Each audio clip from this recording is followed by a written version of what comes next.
Our story in this video is about the two members of the Order of Magical Resonance, Ashaf and Giddu. Ashaf is a first-rate mage, while Giddu is an extraordinary person who has the body of a witch. Their mission is to solve cases related to magic, but at the same time helping Giddu find the witch who gave him the curse. Ashaf and Giddu enter a city looking for a witch, and they stumble into a girl named Marie and ask if she is one or if she has seen one. Marie points out that everyone here knows the witch and loves her dearly. Suddenly, all the glass windows around them break, and they find a giant monster outside. This giant shark crushes a bunch of dumb cops that were trying to shoot at it. Down on the street, the person known as Lady Witch powers up a spell and directs it at the giant shark. The tiny little attack explodes inside the giant shark, revealing the person that was inside.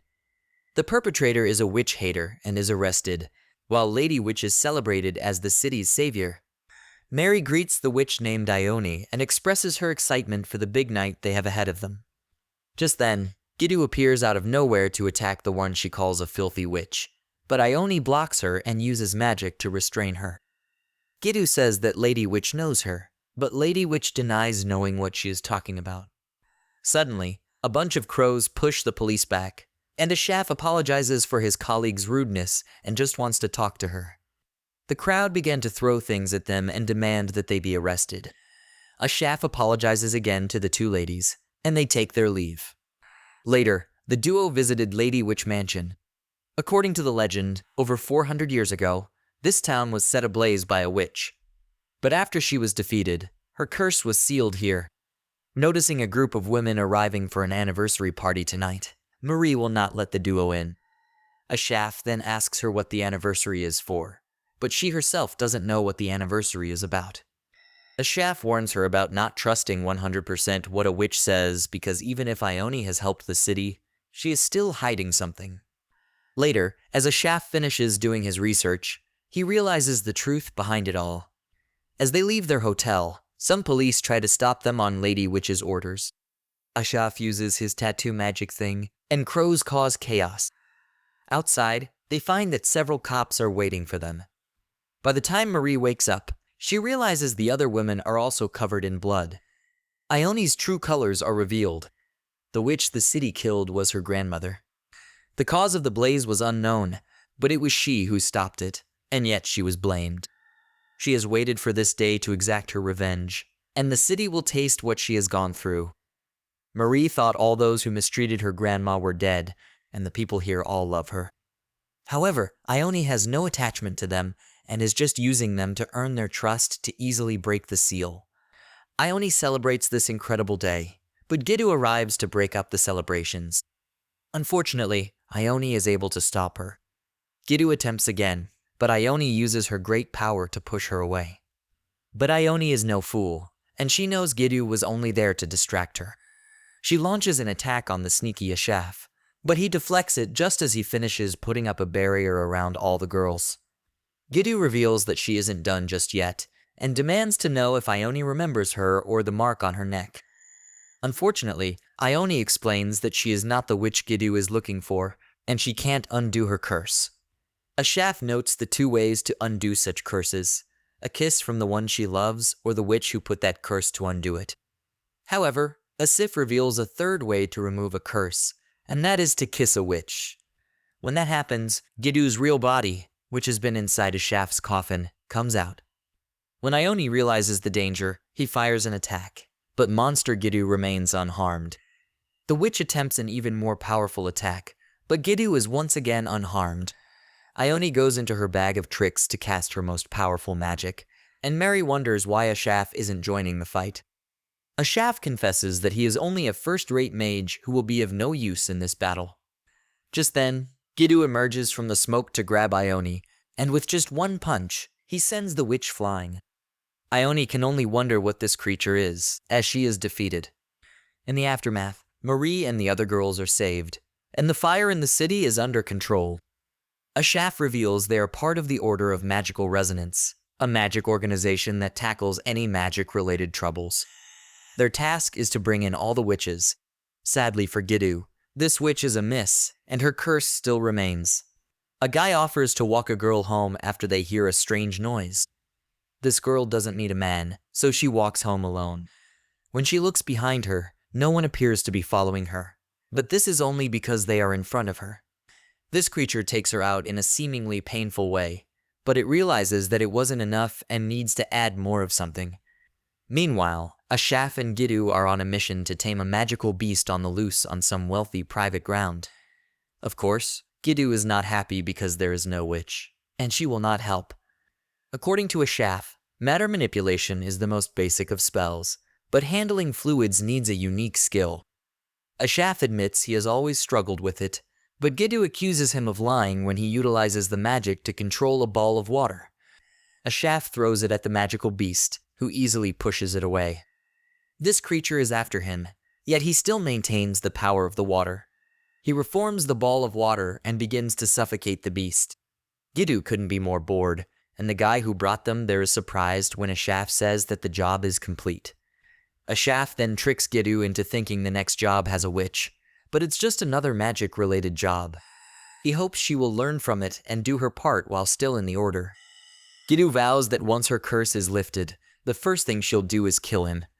Soon, a letter from the order of a serial killer which arrived in another city. They will have to travel across an ocean, so he tells Gidu to pack her bags. In the city of Hayden, we see a police officer who is also a mage, Kiara Haynes, investigating the gruesome serial killings. Human or witch, only a scumbag can pull off such a heinous, murderous crime. She knows the local police cannot take on this case since they lack the manpower and equipment. Ashaf and Gidu are here to help her. However, she is suspicious of them, but Gidu is willing to help and exchange information. Kiara realizes the mayor has called them for help instead of Paladin Corps, although she still doesn't trust them. As Ashaf explains, the Paladin Corps was created as global peacekeepers to handle witches. The fact the mayor called the order proves he wanted to show he could solve this case himself, rather than calling them. Ashaf was confused, as she is the only mage in the police force and should know better. She couldn't handle this herself. She learns the duo are on this case to break Gidu's curse. The problem is that they don't know what the cause is and are going in at random. Kiara seems to relate and can understand, and she accepts their partnership. Meanwhile, the serial killer claims another victim. Kiara takes them to the library. Inside, they find another witch victim with his eyes gorged out. Then a call from her assistant said that they had found another body. After Kiara parted ways with them, the duo were shortly surrounded by violet smoke, and Ashaf calls Gidu an idiot for just rushing in blindly. Some mystery person appears, and Gidu immediately attacks them. But she misses. The witch disappeared, seemingly like smoke. Soon they return to Kiara, as Ashaf asks her how she is related to the witch. The witch knows who she is and has been tailing her. She only waited till they parted before attacking them. Also, why does the witch try to announce herself? And it is baffling that the local cops are her only enemies because the Paladin Corps would have been on this case. Kiara then explains that it all started when the house she lived in burned down and took the lives of both her adopted sons. Soon, her magic teacher, who was also her lover, was killed by witch. She believes the witch is trying to lure her out and kill all those she cares about. Kiara laments about this pain, but Gidu tells her to seek revenge if she wants to, because she'll show her how sweet one is. When they receive a message from the witch, who will cause havoc at the train station, everyone waits for her to show up. Just then, the witch makes her appearance on top of the building. The witch wastes no time in unleashing her violet smoke, causing a weird noise to be heard. Kiara cautions everyone to be cautious of the witch's old tricks, but no one knows what's going on. Lots of cops died in this short massacre before she escaped. All this is part of Ashaf's plan because, with his crow familiars flying all about, he sees what they see and can pinpoint their hideout. They all head to the witch's hideout, but the witch quickly kills an unlucky cop. We get our first glance at this person, and Gidu appears to have gotten ahead of them. However, Gidu is attacked by someone else, and Ashaf would not always hurry ahead. Gidu reveals that there were two of them, and they aren't witches at all. The two strangers can't believe they're alive, and are annoyed when they discover Ashaf is a mage. They aren't alone, as Kiara is there as well, but she is shocked when she realizes that these two boys are her sons. Kiara comes to the horrifying conclusion that her two boys were the witches, but refuses to believe it. She is certain that they don't have that kind of power. Ashaf points out that the books they are holding are a pair of grimoires that give them witch-like powers. They blame Kiara for leaving it around, and curiosity got the better of them.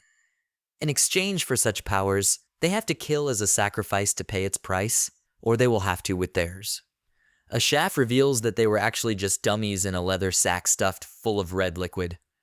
The boys are furious and point out that the grimoire gives them all the power they need to take more lives right now. Gidu easily avoids their measly attacks, and she launches some rocks with so much force that it separates the books from their hands. Gidu easily takes them down. Afterwards, Kiara questions their actions. They did this so they wouldn't have to fight her. They view her as too young to be their mother and could only see her as a woman. Kiara will repay the same love to them as she shoots them both dead. With the case solved, Gidu says Ashaf knew the witch was fake from the start. After all, if it were a real witch, nothing would have kept the paladin core out of this case. Ashaf confiscates the grimoires. Nothing like Kiara giving her sons the death is a better way, since, had they failed to pay the grimoire's price, their deaths would have been far more horrible. Sometime later, a guy goes on a rampage, and Gidu's punch is enough to send him down. But as police officer, Jeff Inker explains, he is an undead and went berserk since there is no necromancer to maintain him for a long time. Learning they are from the Order, he needs their help, but Ashaf claims the undead aren't his specialty. In fact, the Order has sent a couple of specialists here already. They are Fanora Kirstoffel and her assistant, Johan. Jeff meets up with them and explains what is going on. The mind-boggling thing is that despite the strict rules on necromancy, there have been cases of the undead resurrected, but nobody knows who the necromancer is. Fanora believes these undead are strays, those resurrected illegally and given no explanation. As they continue their investigations, we see a mourning woman at a grave.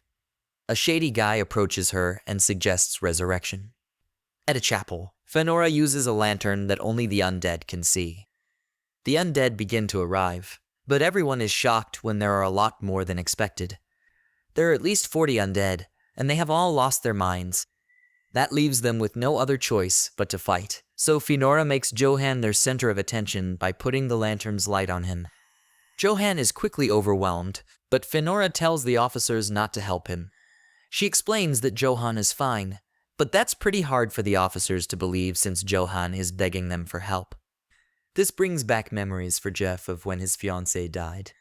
He may be sad, but he won't resurrect her because she won't be the same person. It is because he loves her too that he won't resort to it.